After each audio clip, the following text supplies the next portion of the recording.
brother Christopher with the heads, not the tails. And I'm standing here with my brother Elijah. And he has an awesome testimony for y'all. So I want you to check this out here. What's up, Elijah? Hey, what's happening? All right, man. Yeah, man. I just wanted to get more testimony a little bit. You know what I'm saying? Not too much, but I know there's power in testimony. And God give every believer a testimony to share with other people, to show people the power of God and the work of God in the lives of others. And that's something we can take with you to the grave. It's power in testimony. Never take for granted what God has done in your life, because all you can share it with somebody, and to you it could just be a story, but to them it could be a life-changing kind of situation. You know what I'm saying? That's for everybody. But anyway, me personally, how I first came to really know the Lord, I grew up going to church with my mama, Baptist churches and all that kind of stuff, went to Sunday school, etc. But as far as the supernatural revelation, like knowing God supernaturally, you know what I'm saying, like to really experience God, not just through religious organizations, you know what I'm saying? Right.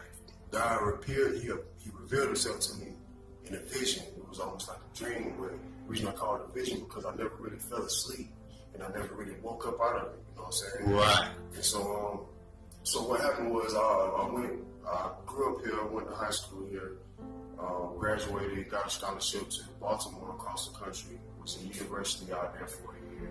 I came back after my freshman year to stay with my mom, was to transfer out to another school, so I was here for a few weeks.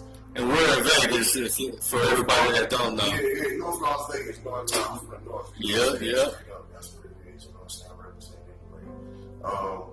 So I come back, I'm staying with my mom, trying to decide if I'm going to go to junior college either in Arizona or in California. Right. So one night, I'm sleeping in my mom's house, I'm in my bed like usual. I wake up in the middle of the night, you know what I'm saying? As anybody will wake up in the middle of the night, you look at the time, see what time it is. Right. You know, you look around and you put your hand back on your head and go back to sleep. Right. You know what I'm saying? That's what it was. So, saw it was the middle of the night, looked out the window, saw it was trees, it was dark, hills. I'm like, man, let me go back to sleep. Boom. So, as soon as I close my eyes and get ready to go back to sleep, as soon as I closed my eyes, I didn't even fall asleep. Right. There was no thought. Right. For the time I closed my eyes and boom, all of a sudden, the whole wall blew in, the window caved in, everything, it was like a bomb was outside the house. Right. And the bomb exploded the whole wall inside and the whole room, and even myself, everything flew to one side of the room. And I'm on the edge of my bed with my back turned toward the side of the room that the bomb happened. You know what I'm saying? That the explosion happened. Man, yeah. As soon as the explosion happened, everything stood still. So as soon as all the bits and pieces from the wall, from the glass, everything, all the bits and pieces that came from the blast, as soon as it blasted, everything just stood still in the air. Right. You know what I'm saying? Everything was just boom. Just froze. Everything froze for a second. Right. And I looked up at everything, and then all of a sudden it started coming back slowly. And forming. And like reforming back exactly how it was. Right. And as soon as I saw everything doing that, coming back into formation, I knew immediately I have to ask no questions, what's going on. Right. You already know. I knew immediately that was God doing that. Amen. And with the realization of knowing that God was doing that and making it happen, the fear and the terror struck in, and I was in the presence of Almighty God. Right. It's like I immediately had knowledge that He controlled everything, that He was in power of everything, and that there is nothing that can go outside of Him. And that, nothing. I knew at that moment that He can mold and fold and put things in reverse. Anything He created how He wanted to. Right. You know what I'm saying? Amen. And that's when the terror struck. So at the moment, the fear came in. I'm before God Almighty, and I was scared. Right. The fear of the Lord. At the same time, I tried to turn my head toward the window. You know, since the window blasted into that wall blasted in. I knew the guy was at the window because when everything came back, my back was turned towards it. I'm seeing everything go back, but I couldn't see the window because my back was turned toward the window. When I tried to look my eyes at the window, I knew Jesus was there or God was there. Right. I knew He was there at the window. Right. The window was still open, and there was noise. It sounded like an ocean storm outside the window. Were you in a house? I was in my apartment in Pecos Terrace. on, you know what I'm saying, North Las Vegas. Right. Okay, I know where you talking about too. You know what I'm saying? Yeah. And so they changed the name now. But anyway, I was there. I'm looking at the window to try to. First of all, I turned my eyes that way to see God or see the presence of God who I knew was at the window. Right. As soon as my eyes looked that direction, it's like two lightning bolts flashed and went straight into my eyes. Right. Like, you know what I'm saying? As soon as my eyes glanced that direction, it was like I was blinded by two lightning bolts. No noise though. Right. Thunder. No, none of that. It was just a silent lightning flash that just man blinded my eyes, made me turn my face like this up. Right. You know what I'm saying? And then when I turned my face in my eyes, I came to a realization of everything wrong I had done in my life. Right. In a moment. I just knew. And I've been there before, you know, for real, yeah. So then when I tried to look one more time, again, the brightness just blinded me again when I tried to look. Said God's glory is too bright for us to look on. Right. I turned my face again. And I felt even more things. I remember some of the first things I've done consciously against God in my life. I remember that moment with the flash. Right.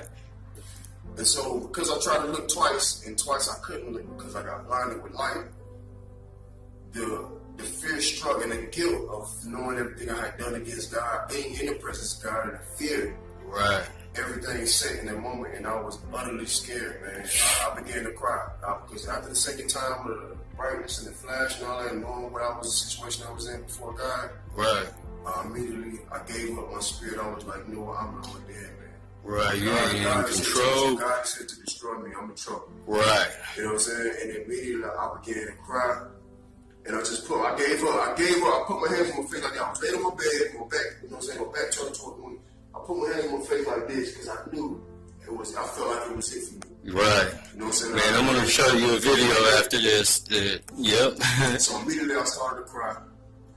And as soon as I started crying, the noise disappeared. The ocean storm sounded noise that comes from the window disappeared. You know what I'm saying? Right. So as soon as I put my hands on my face like this, everything was just, it was gone. And then I heard the silence, and I took my hands on my face like this, and I looked. You was in heaven. Everything was normal. Oh, okay, it was back to normal. It was back to normal. Everything was normal. The wall, everything, the room was intact. Everything was normal. And I was awake. You know what I'm saying? But at the same time, the tears that I you still feeling the same way, huh? The position I was in yep. was the same. Yep. The position I was in my bed, the vision was the same. Everything was the same. I was in the same. But I was awake now. But the tears still in my eyes. You see what I'm saying? Right. And I was so terrified and so didn't know what to do. I jumped out of bed. I went into the living room. My mom was asleep in her room. I ain't bother her. I went into the living room, got my Bible, you know what I'm saying? I turned to the church channel. I didn't know what to do. I wasn't Christian at the time, really. I went to church with my mom, but I just didn't know what to do. That's just like me. I went into the living room, turned to the church channel to find something. You know what I'm saying? Open my Bible. They had a prayer line. It was like, if you need prayer, call this number, da-da-da-da. So that was like, let me call these people, see if they can help me if I can talk to somebody about what I just experienced in my dream or this vision. Right. I called the prayer people, and they was like, oh, yeah, okay, I hear what you're saying. You need any prayer. They just like, they didn't care. Yeah, they really wasn't paying attention to what your real needs was. Right.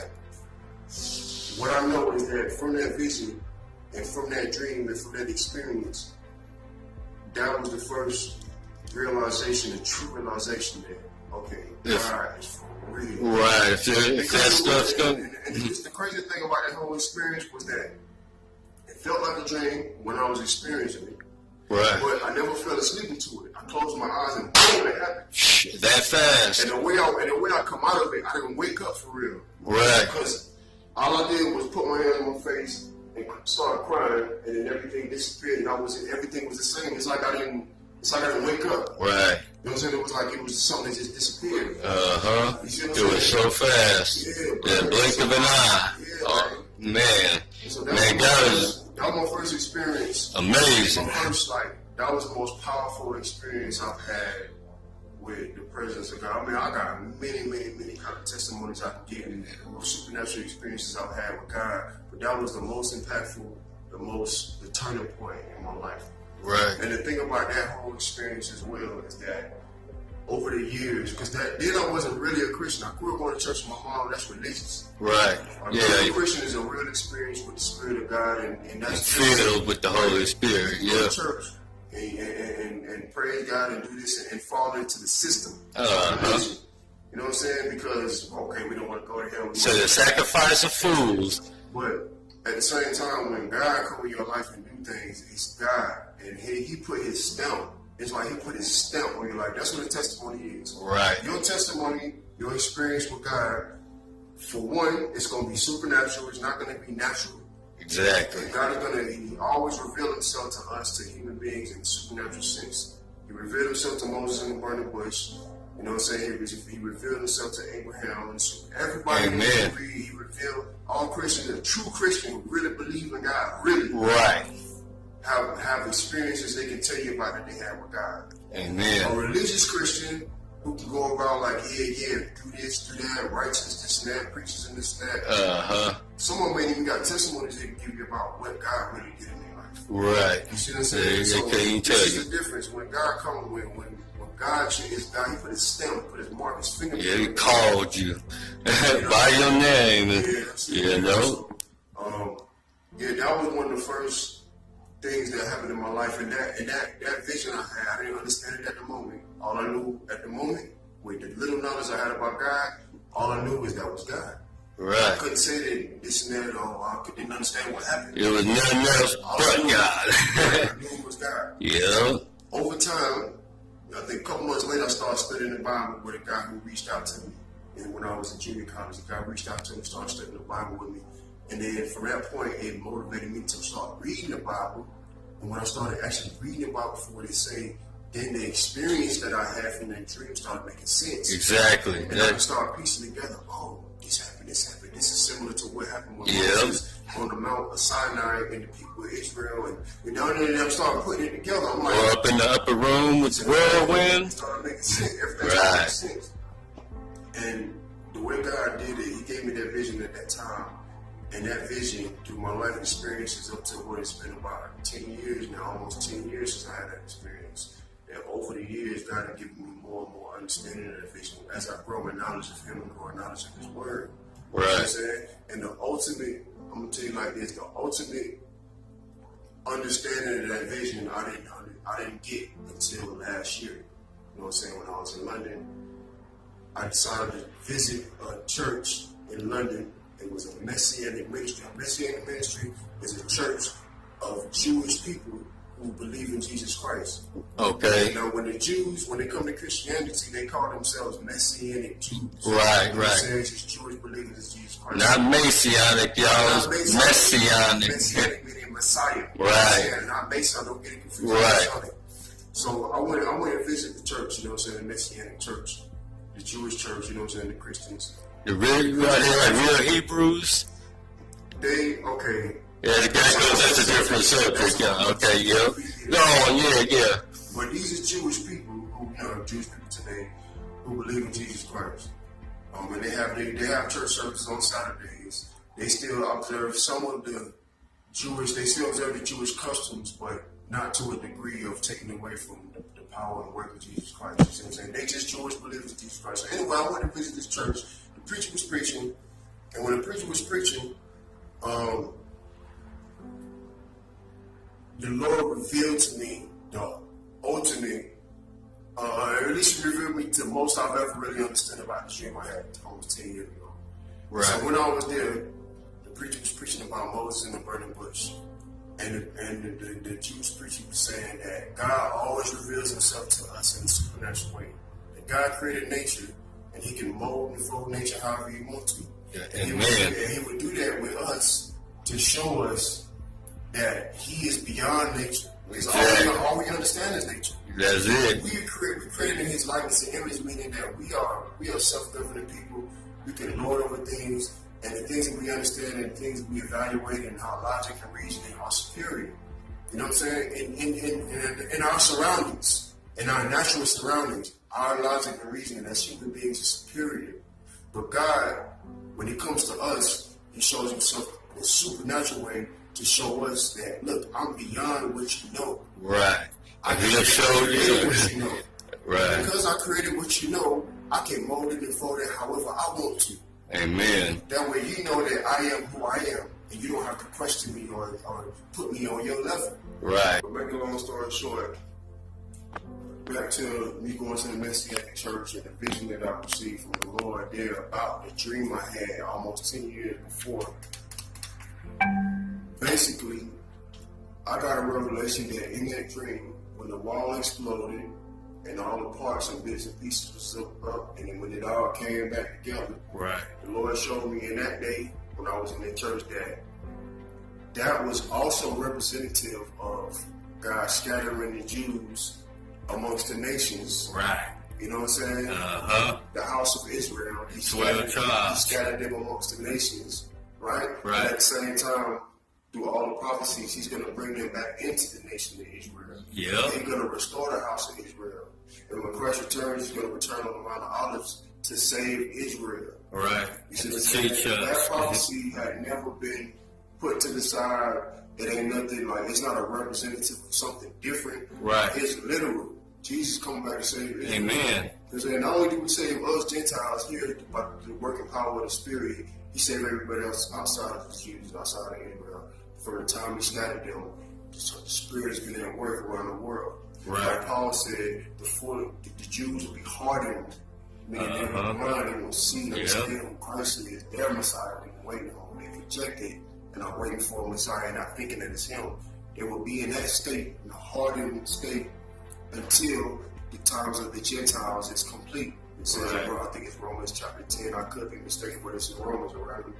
Yeah, we're checking into it. You see what I'm saying? So basically, Paul made a prophecy right then and there that the Jews will be blind, will be hardened, they will be rejectors of Jesus until the time of the Gentiles is complete, meaning that the gospel has been preached to all the other peoples around the world. Right. You see what I'm saying? Mm-hmm. So from that time in year 08 or 33 AD, from the gospel when the apostles went out and started preaching to the non-Jews everywhere, from that time until now, the gospel is being preached everywhere, bro. You go to Japan, you go to South America, you go to China, you go to Russia, you go to all parts of the world, the most remote places in the world, and there are Christians who believe in Jesus Christ through the power of the Holy Spirit. There's whole countries that ban the Bible. You know what I mean? All over the world. Yeah.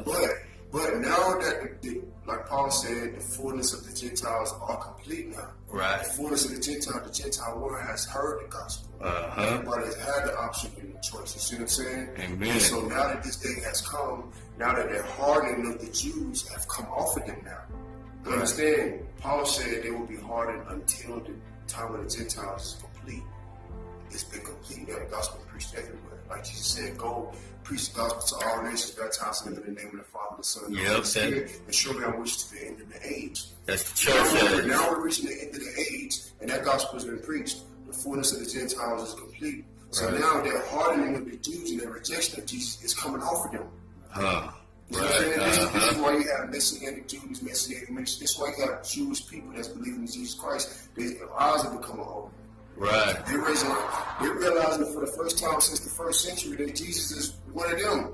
That he's of their fold. Right. That he is a Jew. That he observed the same holidays they observed. You can read in the gospel. He observed the same holidays they observed. You know what I'm saying? He did everything because he was a Jew. He was one of them. These Jews we see that run the banks. Yeah, they're the real Jews. These Jews, these people within their culture, you go in their house and their family, you spend a week with a Jew somewhere. And you see the things that they do. They hold to the Old Testament. They hold to the same things that Jesus was holding to. Right. The only difference is that Jesus was holding to it in perfection. Right. And so now a lot of Jews are turning to Christianity, and when they realize that Jesus was one of them, they realize that Jesus was more of a Jew than them. Right. They read the gospel for the first time, they realize, dang, Jesus was a Jew. Amen. He's one of us. He was celebrating the same holidays we celebrate. Feast of Tabernacles, Hanukkah, etc., etc. You can read it right there in the gospel. Jesus was celebrating. Amen. Doing the same thing they was doing. So now they understand that Jesus was one of them, that he's actually the Messiah that was prophesied, whom they wait. And they rejected. Yeshua HaMashiach. And according to the Bible, I'm just make a long story short because it can get kind of long. Maybe we do another video or something. That's all good. But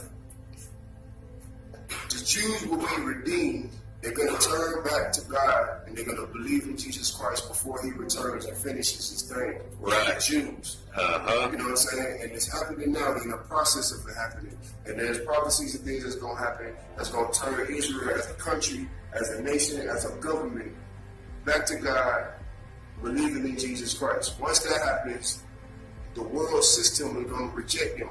Right. Because the world system is controlled by Satan and the Antichrist. Exactly. The Freemasons control all the governments, and the Freemasons worship Lucifer. Yeah. And the devil. And they have an agenda for the New World Order, just like it says in Revelations. And the Antichrist will rule over every nation, tribe, tongue, and language. It will make people take the mark of the beast. Right. You know what I'm saying?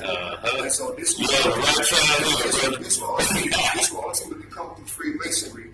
Right. You understand what I'm saying? Which controls the United States and the UK and all the world government powers. And once they get control of all the world and actually establish what their whole goal was from 1776, their whole goal, when it's established, Israel, things would have happened with Israel as a country that would change them. So by the time they reach their goal, Israel ain't going to fit the picture. And they're going to be like, yo, wait a minute.